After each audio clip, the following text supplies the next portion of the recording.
রাসূলুন করিম আম্মা বাদ। কোরবানির সময় আমরা প্রায় এই ভুল করে থাকি। এটা প্রায় ভুল। এটা ভুল আমরা প্রায় করে থাকি। আল্লাহ পাক আমাদের হেফাজত করুক। অমুকের নামে তমুকের নামে কোরবানি দেওয়া হয়। ৭ ভাগে ৩ ভাগে নাম করে নাম ধরে আমরা কোরবানি দিই।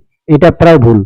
এটা সম্পূর্ণ ভুল। এ কথা বলা যাবে না। আমাকে বলতে হবে যে অমুকের নামে তমুকের নামে অমুকের পক্ষ হইতে তমুকের পক্ষ হইতে আমি আল্লাহর নামে কোরবানি দিতেছি। এইভাবে বলতে হবে।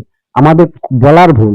আমাদের বলার ভুলের কারণে আমাদের কোরবানি হয় না। এই জন্য আমাকে বলতে হবে অমুকের পক্ষ থেকে তমুকের পক্ষ হতে ৭ ভাগে ৩ ভাগে এইভাবে আমরা কোরবানি দেওয়া উচিত। এইভাবে এটাই সত্য। এটাই সঠিক নিয়ম। এটাই সঠিক নিয়ম।